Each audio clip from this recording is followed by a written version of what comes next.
Yo creo que sin duda hay que reconocer hartas cosas, pero ¿para qué te voy a mentir? A mí se me ocurren que ha hecho mal antes que ha hecho bien. Pero si tú me dices que ha hecho bien Chile, sí se me ocurren más cosas. Y lo primero que se me ocurre, que no lo hizo un chileno, pero lo hicieron con chilenos, y como Chile lo hacemos todos, si es algo bueno de Chile, es la ruta de los parques de la Patagonia. O sea, yo lo encuentro un ejemplo mundial de conservación y de rewilding, que se llama en inglés, que vendría siendo como regeneración ecosistémica, en donde de hecho muchos de los terrenos que Tompkins, la pareja Tompkins, compró, se los compró a estancieros, a gente que tenía agricultura o ganadería, que había destrozado los ecosistemas. Se los compró, se deshizo de una manera lo más socialmente, eh, ¿cómo decirlo?, no catastrófica, porque hay mucha gente que dependía de esas cosas, ¿cierto? Se deshicieron de eso y empezaron a traer el ecosistema de vuelta. Y yo creo que eso es un ejemplo para el mundo completo. La ruta de los parques de la Patagonia creo que es algo que Chile ha hecho muy bien. Chile también ha hecho muy bien, y esto sí podría ser un poco más estatal, el tema de la cantidad de hectáreas protegidas que tiene. Mm. Ahora, sin embargo, inmediatamente uno tiene que decir que ha hecho muy mal la gestión de esa hectárea. O sea, el financiamiento es pésimo y cada año lo bajan más.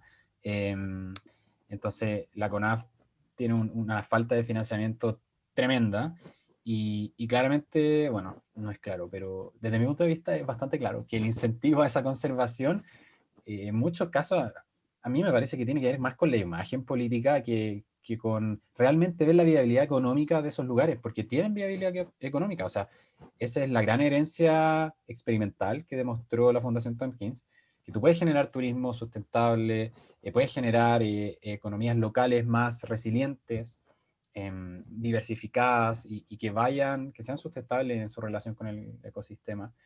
Entonces, y para eso, bueno, tenéis que invertir plata, tenéis que poner mejor infraestructura, y ayudar a la economía local a migrar desde las prácticas tradicionales, que son lamentablemente destructivas para los ecosistemas, hacia prácticas que ayudan al ecosistema, pero que también generan una mejor economía local. Em, También cosas bastante demostradas, y hay varios casos de estudio. Y finalmente, antes de callarme, me gustaría decir que algo que sí ha hecho muy bien Chile, el tema, ahora sí, del Estado se lo doy, son las energías renovables. ¿Ya? Chile es un exponente a nivel mundial en temas de energías renovables. Estamos muy atrás de otros países, seguro, pero muy adelante de otros también. Y como decía Luis, o sea, Chile realmente es el jardín del Edén de la energía renovable. O sea, el desierto con la mayor radiación ultravioleta del mundo. Tenemos una costa, no sé si la costa más larga del mundo, pero sí o sí una costa tremenda, y eso implica tanto energía, posibilidad de energía maremotriz como indomotriz, energía eólica, tenemos por donde se te pida, energía geotérmica, estamos llenos de volcanes. Entonces, en verdad, no hay excusa. Chile debería estar proveyendo de energía renovable a toda Latinoamérica. Ahora, claramente que hay una dificultad sociopolítica y económica de por medio para lograr eso.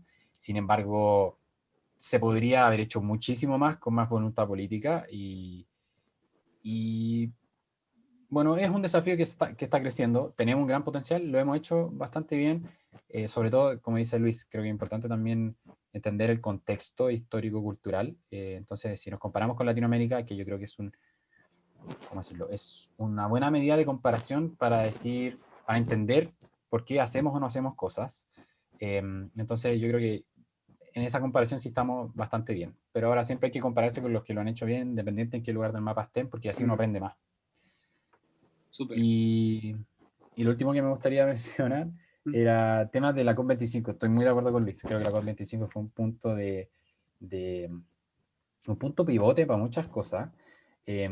Lamentable que necesitemos que llegue un evento así para hacer esa cantidad de cosas. Sin embargo, positivo también que ese evento permita que los países prendan el switch de una vez por todas. Creo que una vez que Chile se embarcó en la COP25 han cambiado muchas cosas. Hay muchas cosas para hacer mejor, pero han cambiado muchas cosas. Creo que el tema de los jóvenes y el tema social se ha empoderado mucho en temas de conflictos socioambientales. La carbono neutralidad, por supuesto que es genial. O sea, yo encuentro que el 2050 es bien apretado, que se puede hacer harto más, pero por lo menos se comprometieron al 2050, así que genial. El cierre de las termoeléctricas, que ahora hace poco se está conversando, no me acuerdo si se aprobó o no, me parece que sí, al 2025, una cosa así. Em, Bien, súper bien. Había viabilidad técnica y económica para hacerlo, y se hizo. O sea, así tenemos que funcionar. Si es técnicamente y económicamente, más que psicológicamente, técnicamente y científicamente lógico, hay que hacerlo. Y finalmente creo que es bueno mencionar, y que de hecho veo que María puso en los comentarios, como preguntó sobre nuevas medidas necesarias y factibles que se puedan implementar en el país. Bueno, yo había escrito justo, porque creo que, la verdad, no dije muchas cosas positivas, perdón, pero, pero creo que igual es siempre bueno irse con qué cosas podemos seguir trabajando. Aunque haya casi dedicado todo lo que dije a cosas para trabajar y no cosas buenas, pero me sigue pareciendo muy importante el tema de mencionar la salmonicultura, una empresa tremendamente, no sé cómo decirlo, no beneficia a nadie más que a los dueños de la empresa, ni siquiera a los trabajadores. Entonces, y bueno, y hay todo un criterio económico y científico detrás para decir eso, ya no lo estoy inventando yo. Pero la salmonicultura destruye muchas cosas y beneficia muy poco. Y ni siquiera las comunidades, yo he tenido la suerte de viajar por la carretera austral, y ni siquiera las mismas comunidades donde están las quieren. O sea, ¿quién las quiere? Los dueños de los billetes nomás y los políticos que hacen las leyes. Saquemos la salmonicultura de Chile, destruye nuestro ecosistema. Los salmónidos, de partida que tienen tomado Chile, las truchas y los salmones están por todos lados, y son especies exóticas invasoras que depredan todos los ecosistemas marinos chilenos. Los glaciares, una Sí. deuda enorme. Hoy en día la minería en Chile destruye glaciares como si fueran, no sé, palomitas que uno va tirando por ahí. Y la sequía, un temazo, cambio climático, pero inmediatamente, tú no podés solucionar el cambio climático, la crisis climática al tiro, pero inmediatamente tenemos que hablar de distribución del agua, y eso se ha puesto muy en boga, genial. Pero claramente la agricultura se está priorizando por sobre el consumo humano y el consumo ecológico, eso no tiene ni un sentido, y la mayoría de la agricultura que se produce a costa de que la gente no tenga agua, de que los ecosistemas se sequen, es agricultura exportación. O sea, ¿de qué estamos hablando? Yo Bueno, eso, yo creo, creo que habría que sí, mencionarlo sí o gracias. sí.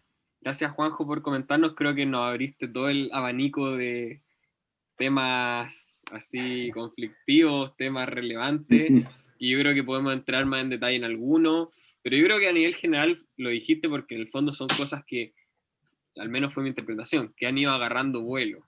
Como esa es como uno de los avances, son temas que van agarrando vuelo a ver, lamentablemente que han generado, que ha sido porque han generado problemas, pero en el fondo ahora hay más conciencia y ahora es la oportunidad para hacer cosas al respecto.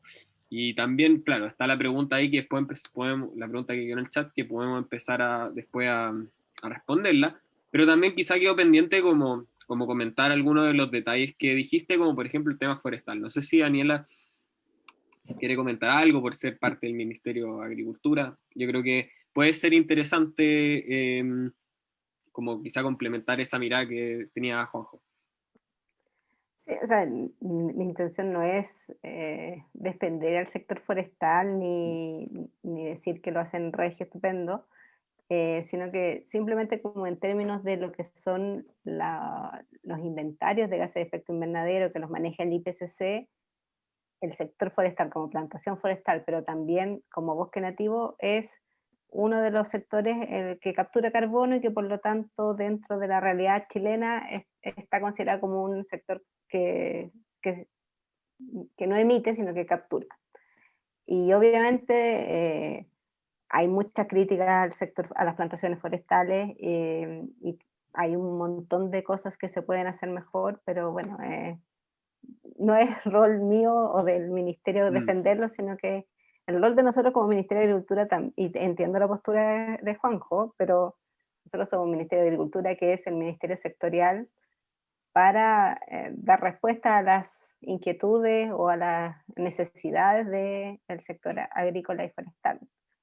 Eh, y entiendo la postura que plantea, pero bueno, obviamente no estamos de acuerdo con esa postura, creemos que hay un montón de cosas que se tienen que hacer mejor, que hay un espacio para mejorar la producción, para hacerla más sustentable, para hacerla más baja en carbono, pero esto, como eliminemos a los ganaderos, no, no podemos estar de acuerdo con eso. ¿Ya? Y bueno, eso. Una cosa que yo no desconozco realmente cuál es el impacto que tiene, pero es, por ejemplo, que el transformar la madera en material, digamos, para construcción, para cosas, como que igual puede ser quizá una retención de carbono cuando no se devuelve, digamos, cuando no se quema, cuando no se degrada como el papel higiénico que se degrada al tiro, pero yo creo que, claro, probablemente el trade-off con lo que dice Juanjo del nativo sigue siendo, digamos, no favorable, pero en el fondo yo creo que quizá por ahí puede ir como un poco más, quizás los números pueden ser un poco menos desfavorables para el sector. No sé si Luis tiene algo que comentar sobre esto o sobre Sí, alguna de sí, las no. otras cosas que se A ver, hablaron. sí, yo creo que Daniela y Juanjo tienen razón desde el punto de vista que se mire. O sea, si miramos hoy día el sector forestal, efectivamente puede capturar, puede ayudar a capturar. Que en el pasado se haya cortado bosque nativo y puesto plantaciones forestales, claro, hoy día lo miramos como una brutalidad, eh, sin juzgar las intenciones. Eso ya pasó, digamos, es un costo hundido, ¿te fijáis? En la evaluación de proyectos tú te puedes lamentar eternamente lo que pasó para atrás, pero tienes que mirar para adelante. Si fuéramos un poco más atrás, pucha, yo estoy en mi casa aquí y esto deben haber sido bosques de rayanes hace tiempo. De hecho, cuando yo era chico, esto aquí era un peladero. Entonces, los fregados, ahora estamos conscientes, pero hace 30 años no estábamos conscientes de eso. Entonces, ok, miremos para atrás para aprender, ¿ya? Y para darnos cuenta de lo que sabemos no es perfecto, pero las decisiones no nos gustará tanto que, o sea, yo creo que lo importante es hacerse la pregunta, bueno, ¿podemos volver a bosques nativos donde habían plantaciones? ¿Ah? Ahí es donde tienes una alternativa de mejorar mucho más. Pero ya lamentarnos de lo que pasó, bueno, oye, Europa, Estados Unidos, yo me acuerdo, en Pensilvania era precioso, tú ibas allá a los bosques, me iba a la universidad en bicicleta por un parque que era puros árboles. Bueno, era la segunda pasada, la habían cortado 2 veces ya, lo que pasa es que la cortaron en 1700 y en 1008 y tanto. Entonces ahora uno ve los arbolitos preciosos, pero ya lo habían, lo nativo muchas veces ya estaba fuera. Miremos para adelante. Súper, súper, muy interesante también esa experiencia que cuenta Luis. Y a ver, yo creo que claro, se han tocado bastantes temas que puedo entrar más en detalle. La segunda pregunta que yo había pensado, de hecho, como que ya la abordaste un poco tú, Juanjo, que era sobre la que le había mandado, era como, ¿cómo hacemos en una economía basada en la extracción y producción intensiva de recursos naturales para enfrentar la crisis climática? Es como yo creo que un doble, digamos, un doble desafío. También, por ejemplo, lo que ocurre, yo creo, con el tema del cierre de termoeléctricas, para complementar y para continuar la información que dejaste como, digamos, media, es que el proyecto está aprobado, pero de cierre anticipado de la central a carbón para el 2025, pero ahora están viendo las indicaciones. Y dentro de las indicaciones hay una que es como adelantarlo, es como cambiar el 2025 por un 2039. Entonces como que todavía no está tan seguro, ¿ya? No está ganada la batalla.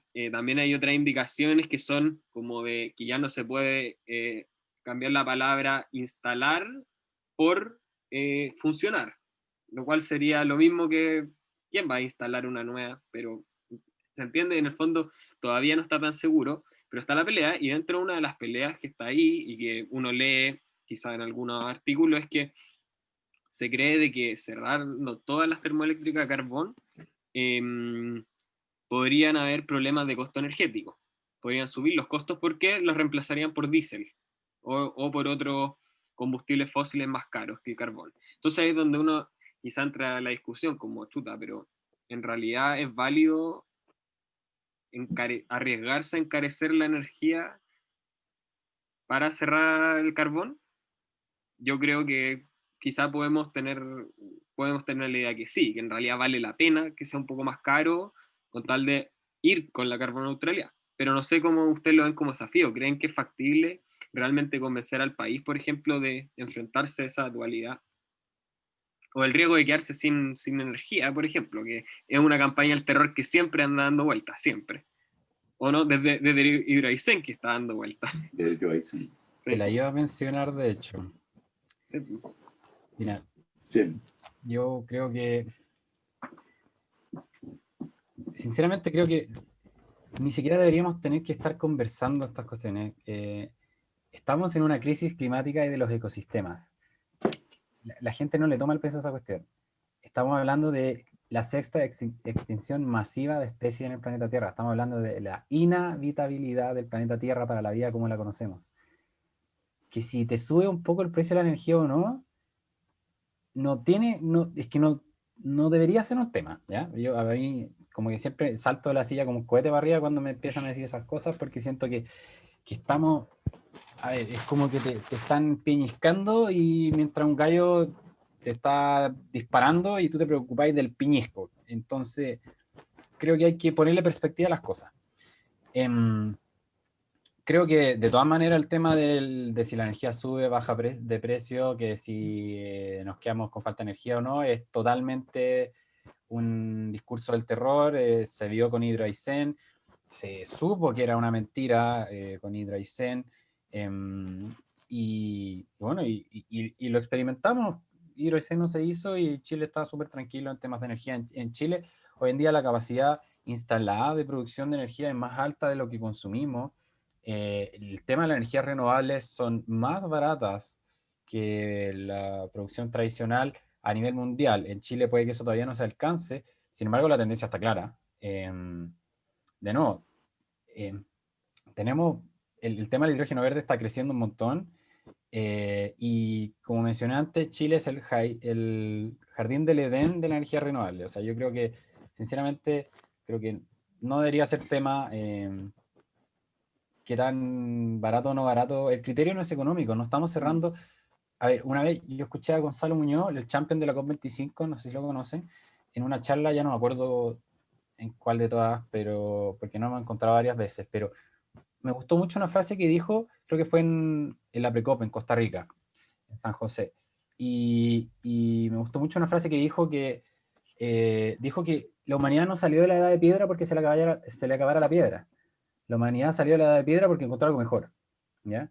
Entonces acá es lo mismo, no tenemos que dejar de usar el petróleo, el gas, el carbón, porque se nos hizo más caro o porque se nos agotó. Tenemos que salir porque ya encontramos algo mejor, y no solo eso, sino porque no es que solo hayamos encontrado algo mejor, sino que ya sabemos que eso nos está matando. O sea, es como que, súmale a que el tema de la edad de piedra, hubieran, como que las piedras los mataran mientras los usaran. Entonces, no solo encontraron algo mejor, sino que además las piedras los estaban matando. Entonces salieron de la de piedra por eso. Ya es como, así es caricaturesco. Entonces, creo que si alguien se sienta a priorizar el criterio económico, pucha, no te sentí, gracias. Necesito que hablemos de lo económico, sí, es importante, pero no es la prioridad. O sea, claramente la crisis climática no es una crisis que tenga en su núcleo a la economía. Y de hecho, ya se ha demostrado hasta el cansancio que la economía se va a beneficiar de solucionar esta cuestión.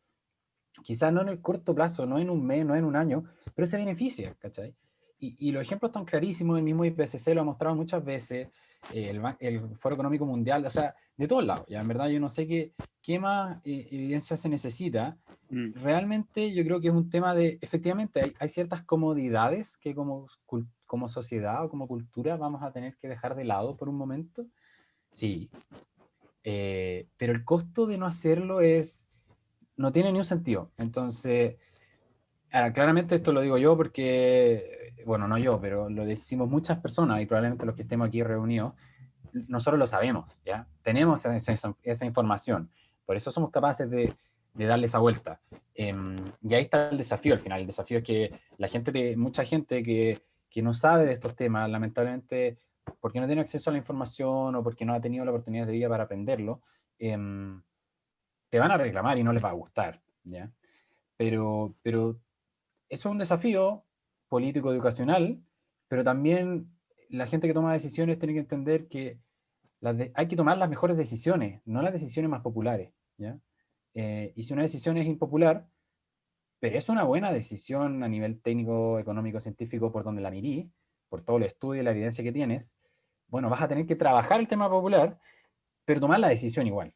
Entonces yo creo que, bueno, esto es algo que se puede, la conversación se nos puede ir para cualquier lado, en verdad, pero el tema político pasa mucho con el corto plazo, o sea, los políticos están ahí haciendo carrera y votan los que los va a mantener más tiempo en el circo, y no se vota en mi opinión, no se vota lo que se tiene, o sea, es que no puedo creer que haya que votar algo que, si tú tienes la evidencia de algo, le haces caso a la evidencia. ¿Qué tenés que votar? Si tú como persona no estás más capacitado que toda la gente que generó esa evidencia, ¿por qué va a pasar por ti la decisión? La evidencia está, bueno, la evidencia dice esto, tendré que hacerle caso. Creo que las decisiones deberían ser mucho más, por supuesto que no de manera absoluta, no estoy diciendo que pongamos un computador a tomar decisiones, Pero más técnicas, digamos, más basadas en por, su, ciencia. por supuesto que más Sí, técnica, ¿no? de hecho, La yo te iba a ideología ya pasó de interrumpir. moda. Te iba La a ideología ha interrumpir para generado puras comentarte una cosas cosa. malas en la historia de la humanidad. Entonces, bueno, no puras cosas malas, pero las catástrofes más grandes han sido por tema ideológico. Entonces yo creo que ahí hay algo interesante que es algo cultural, pero también es algo de discurso. Empecemos a hablar diferente de las cosas. Porque si no, creo que vamos a seguir secuestrados por los mismos vicios. Claro. Sí, yo lo que te iba a comentar, o sea, para complementar una de las ideas que dijiste del tema económico, es que en una valoración, por ejemplo, de glaciar, se encontró de que, por ejemplo, el perder el glaciar y tener que después construir una represa para, digamos, como equiparar ese potencial, esa capacidad de retención de agua para poder después administrar, tenerla, digamos, más repartida durante el año, era mucho más caro. O sea, era mucho más caro construir en todo Chile la misma cantidad de, digamos, en la región metropolitana era al menos, la misma cantidad de represas versus el tener el glaciar. Entonces, al final, la minería, por ejemplo, que amenaza en cierta forma a los glaciares, puede entrar también en un tema ya más que económicamente, si expandemos la evaluación, termina siendo más favorable cuidar el glaciar. No sé si Luis nos puede comentar un poco más de eso, dado que tiene mucha experiencia en temas ya de evaluación de proyectos. Bueno, aquí Dale. tienen que ajustar mis opiniones por Sí. factor edad. A mí me encanta oír a Juanjo que dice, no tenemos que hacer así, ya sabes. Es cierto, los jóvenes siempre quieren cambiar el mundo, pero hay que saber cómo cambiarlo, y hay que ponerle un poco de racionalidad, un poco. Desgraciadamente, la realidad es mucho más compleja que todo lo que creamos, digamos. Y las decisiones no pueden ser técnicas. Con todo lo que yo trato de informar las decisiones con evidencia científica, al final la decisión es política, pero política de la buena, considerando todos los aspectos, porque no hay una regla de decisión absoluta. Yo estoy un poco de seguro, hay que considerar los costos, no porque sean lucas, no porque sean plata. La plata, alguien decía, la plata nadie la quiere. Tú querías los billetes para deshacerte de ellos, para cambiarlos al tiro por cosas. Y la sociedad también hace eso. Tú tienes una cierta cantidad y haces esto o haces lo otro. Entonces, cuando el costo de la electricidad te sube mucho, vas a tener que dejar de hacer otras cosas. Ese es el tema. Puede ser que dejes, no sé, de tener más distracciones, no sé qué, pero puede ser que tienes con el agua al cuello y ese costo significa un costo importante. Entonces, tenemos que considerarlo. Ahora, uno de los principales problemas de esto es que es nuestras preferencias intertemporales. Si el tema es que tú, para mitigar el cambio climático, tú tienes que invertir hoy día. Tú tienes que invertir, piensa en una central fotovoltaica o de un molino de viento hace unos años. Ahora, por suerte, están más baratas, entonces la decisión es más o menos obvia. Pero antes tenía que poner más plata hoy día para recuperarla en 20 años.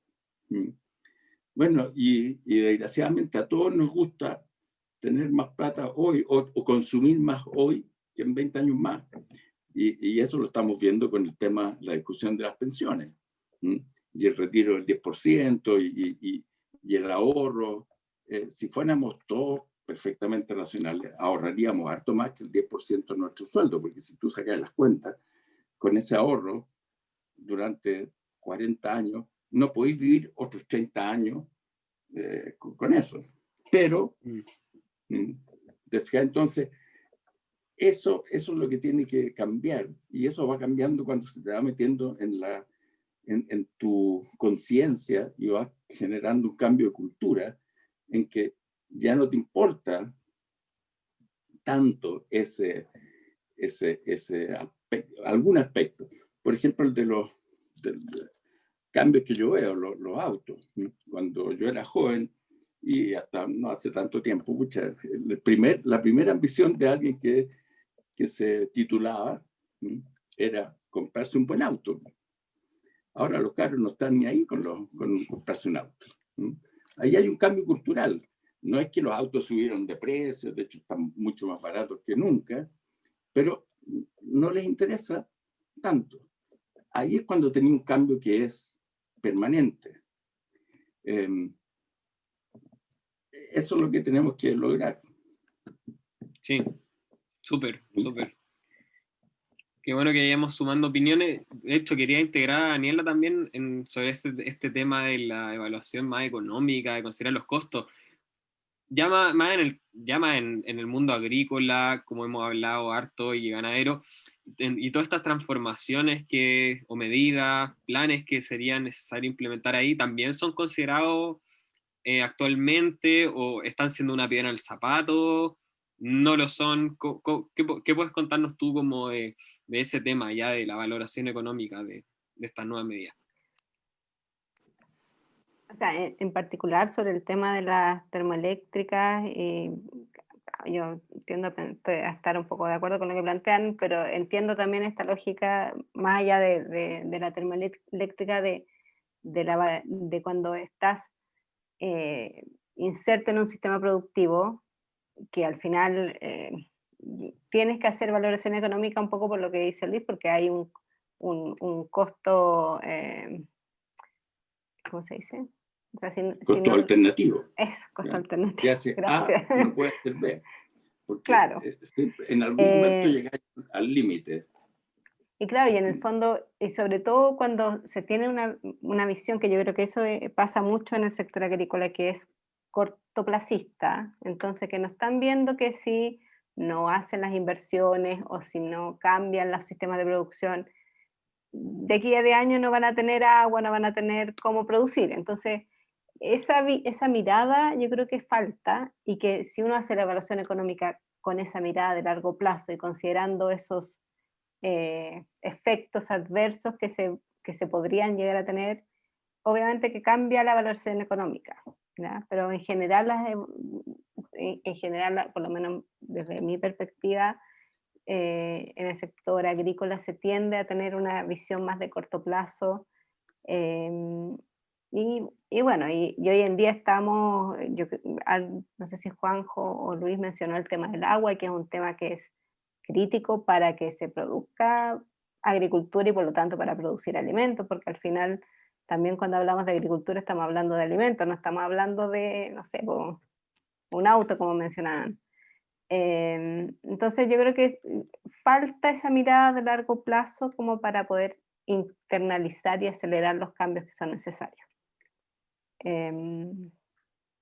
Eso podría decir. Súper. De hecho, yo quería aprovechar ese punto para introducir una nueva pregunta que que es sobre el sistema de evaluación de impacto ambiental. Yo he estado pensando, por ejemplo, qué pasaría si el sector agrícola, ganadero, ingresara al sistema de evaluación de impacto ambiental. Uno, serviría también para, digamos, la planificación, la gestión ambiental, y al mismo tiempo, el mismo sector tendría una mirada más a largo plazo, más mirada a medio plazo, porque tendría que hacer estudios, digamos, y predicciones, evaluaciones. Pero esa es una introducción. Pero mi pregunta es, sobre el tema del riesgo climático, la huella de carbono y todos los aspectos ya más de la adaptación, ¿es posible, es necesario incorporarlo a la evaluación de los proyectos? ¿Hoy en día es factible o cómo? No sé si alguien podrá comentar un poco eso.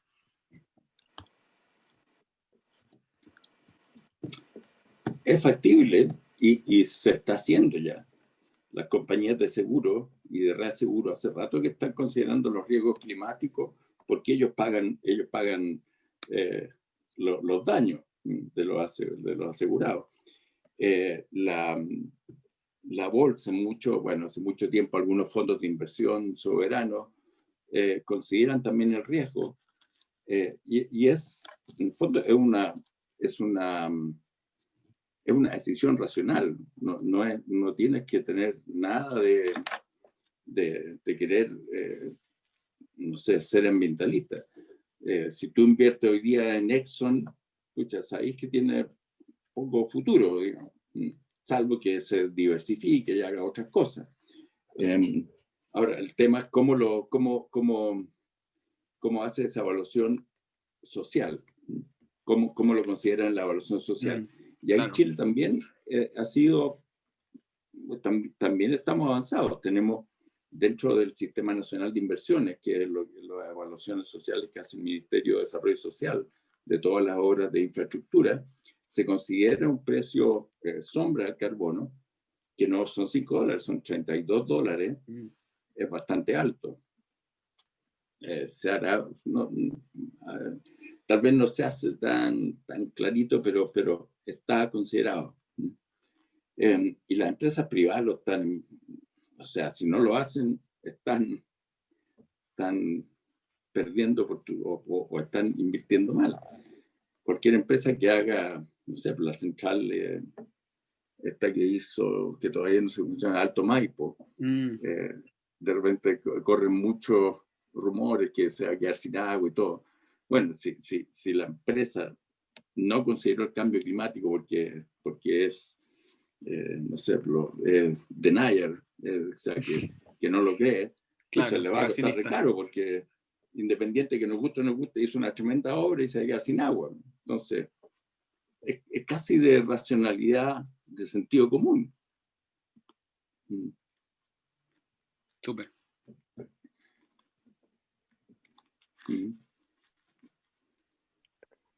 Sí, yo, o sea, sumando lo que dice Luis, que efectivamente se hace, si bien quizá no está en el sistema de evaluación de impacto ambiental, pero sí se hace en la evaluación de los proyectos. Quisiera quizás también como desmitificar un poco lo que tú decías respecto de los proyectos ganaderos que sí entran en el sistema de evaluación de impacto ambiental, porque claro, efectivamente hay proyectos ganaderos que son grandes y que podrían entrar en el sistema de evaluación de impacto ambiental y sería bueno que se incorporaran estos criterios de evaluación, pero o sea, el 80% de la producción agrícola en Chile está en manos de pequeños agricultores, entonces no pensemos en que son todos grandes estancias o grandes fondos, sino que son un señor que tiene 10 vacas y que con eso es su fuente de vida. Entonces también desde el punto de vista de la evaluación social, ya como de la evaluación social de proyecto, digamos, pero hay que considerar esos temas cuando hablamos de esto. Sí, muy interesante eso. La verdad es que no tenía el dato de cuánto es el porcentaje, pero igual a mí como que me genera un poco de ruido, es que si uno agrega los impactos que generan pequeños, igual en la agregación puede ser algo grande. Entonces, claro, eso es un desafío, el cómo evaluarlo, cómo minimizarlo.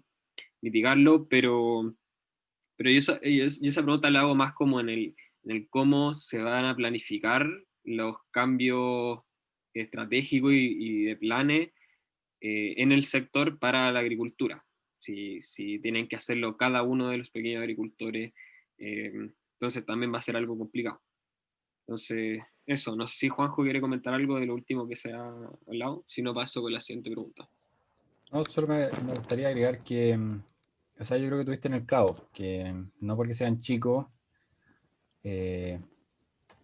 como que no va a importar. Al final, una cosa chica más otra chica más otra chica más otra chica, multiplicado por la cantidad de humanos que hay en todos lados, que estamos llenos, se hace algo grande. Si el humano, biológicamente hablando, es una plaga, entonces tenemos que considerar nuestros impactos individuales, por muy marginales que sean uno a uno.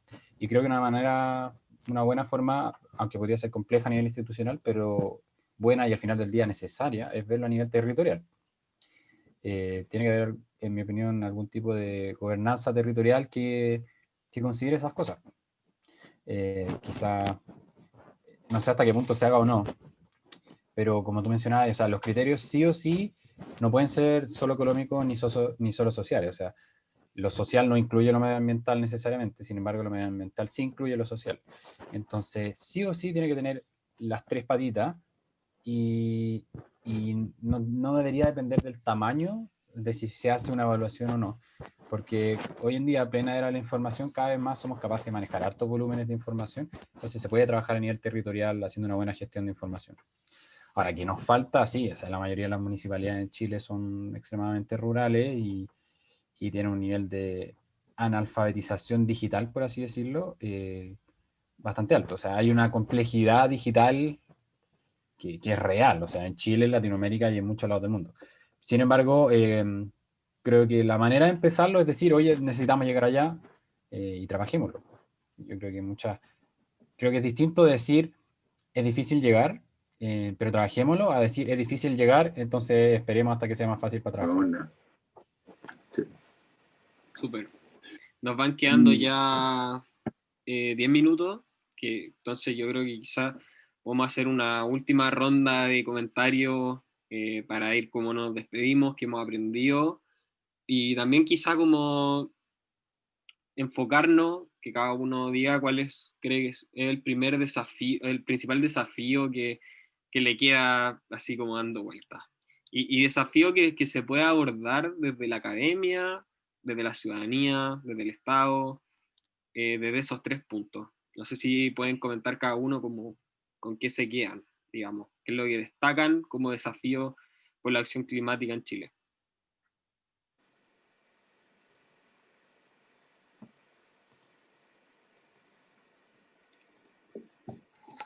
Yo, no, dale. No, dale tú. No, dale. Las damas primero. Bueno, a ver, yo creo que sin duda como a nivel de gobierno, obviamente que hay muchos desafíos y que de repente uno siente que son infinitos, pero en particular como con el tema agrícola yo creo que es un poco recoger estas inquietudes que planteó Juanjo y que se plantean en distintos foros, en distintas partes, de cómo hacemos estos cambios a nivel de la producción agrícola, porque tenemos que entender que, bueno, por un lado necesitamos alimentos, si no tenemos alimentos no vivimos, que es diferente a, no sé, una joya o algo que no es un bien esencial. Y que además, o sea, la agricultura tiene este doble rol que además es muy vulnerable al cambio climático y por lo tanto es como urgente el sentido de hacer estos cambios para adaptarse también al nuevo escenario climático. Entonces creo que hay un sentido de urgencia que por lo menos a mí me gustaría ver más reflejado y que cuesta, que se demora y que, bueno, tiene que ver también con la realidad del sector. O sea, Juanjo hablaba así como de el analfabetismo digital, y hablo de analfabetismo real en los agricultores. Entonces, es una realidad que no necesariamente desde Santiago se ve y que son los proveedores de los alimentos que tenemos en Chile. No todos, obviamente que hay empresas grandes, obviamente que hay un montón de otro tipo de actores, pero hay que considerar que una parte importante del sector es vulnerable en todo sentido. Y que por lo tanto las medidas tienen que ir apuntadas a eso también. Así que, bueno, yo creo que tenemos muchos desafíos y todavía hay que seguir trabajando en esto, así que como quizás solamente también agradecer los comentarios que son más disruptivos, aunque uno pueda sentirse así atacado, pero sé que no es nada personal. David, muchas Pero gracias por eso. compartirnos tu experiencia y tu opinión. Uh-huh.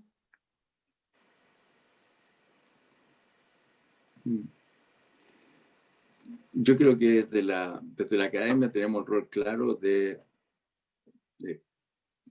concientizar, o sea, de crear conciencia de la responsabilidad individual de cada uno.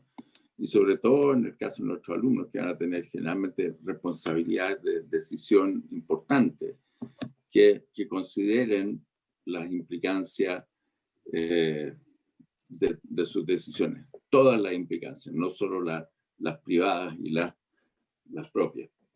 Eso para mí es, ahí es donde podemos multiplicar nuestro impacto. Súper. A mí me gustaría agregar que, que puede parecer mucho que es como que la mayoría de las soluciones las tiene el Estado. Por lo menos la mayoría de las cosas que hemos conversado son más a nivel macro, estamos hablando a nivel país, entonces lo que siempre sale a la palestra es el Estado, ¿cierto? Sin embargo, como dije al comienzo, Chile somos todos, no es el Estado. Entonces, los cambios, hay que exigirle muchas cosas al Estado, sí, porque el Estado hace muchas cosas muy mal, sí, hace otras cosas bien, bacán, pero hay que siempre buscar la mejora, ¿cierto? No quedarse en los laureles.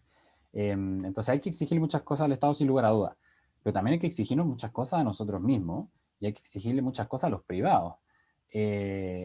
La sociedad, yo creo que en mi opinión, la sociedad humana está como dividida en 4 sectores, en mi opinión, como el sector público estatal, sector privado empresarial, el sector individual, o sea, tú como individuo, y el sector comunitario, ¿ya? Que ahí puede tener que ver también el tema cultural.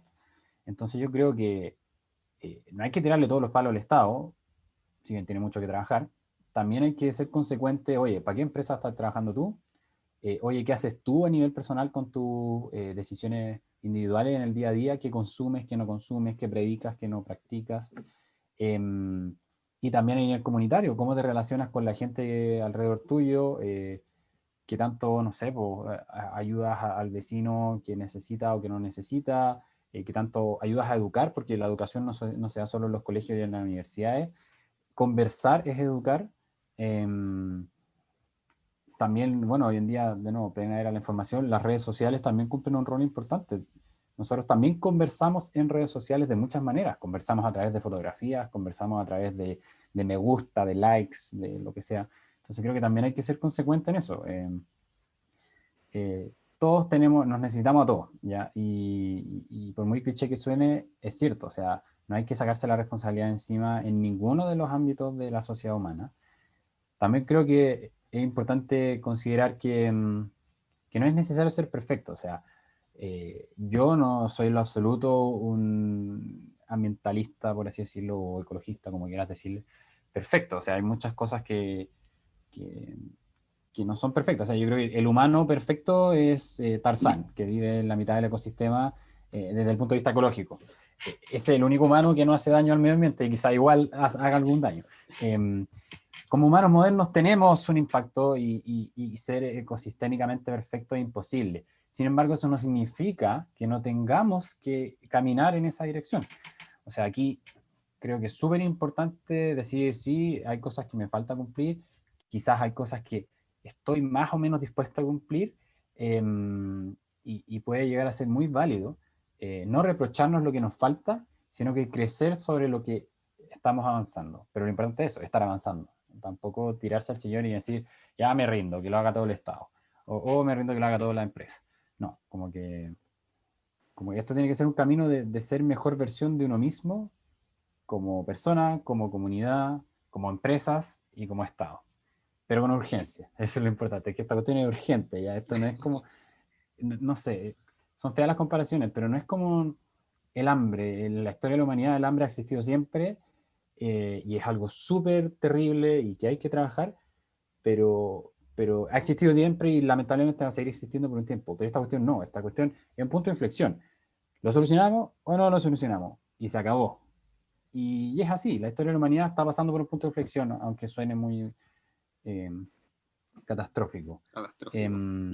Pero lo es una situación catastrófica. Entonces, todo esto hay que considerarlo desde el punto de vista de la urgencia y ayudarnos, porque al final es súper abrumante todo este problema. Entonces ayudémonos, porque no es fácil de llevar tampoco. Oye, y si yo no sé cómo hacer algo al respecto, pregunto. Oye, no tengo idea cómo reducir mi huella, no tengo idea cómo, no sé, puedo agarrar una bici en vez de un auto, no tengo, oye, ayudémonos, si al final ya no más competencia, esto es colaboración porque el problema es de todos, así que eso. Súper, súper. Muchas gracias, Juanjo, por esa última motivación. Con eso también ya nos vamos despidiendo. De hecho, sobre cooperación y todo eso, qué mejor que todos los presentes dejen sus correos en el chat, cosa que después yo mando una lista con todos estos correos por si alguien después quiere hacer, digamos, intercambio de información, pedir cosas, algo que se ha intentado transmitir desde la organización para que se hagan todas las mesas, este networking. Así que por favor, ya mientras que nos vayamos despidiendo, vayan dejando todas las personas su correo en el chat y ahí yo después mandaré el correo. Así que eso, le agradezco mucho a los tres invitados, Daniela, Juanjo y Luis, y también las personas que estuvieron ahí escuchando, y a la persona que antes mandó las preguntas. Así que eso, que tengan un buen fin de semana, muchas gracias, y ahí hacer cosas por la acción climática. Muchas Gracias por la invitación y un gusto. Y a moverse en la dirección correcta. Claro. No quedar separado. Después, no importa la velocidad, ojalá más rápido mejor, pero en la dirección correcta. Súper. De acuerdo. Gracias.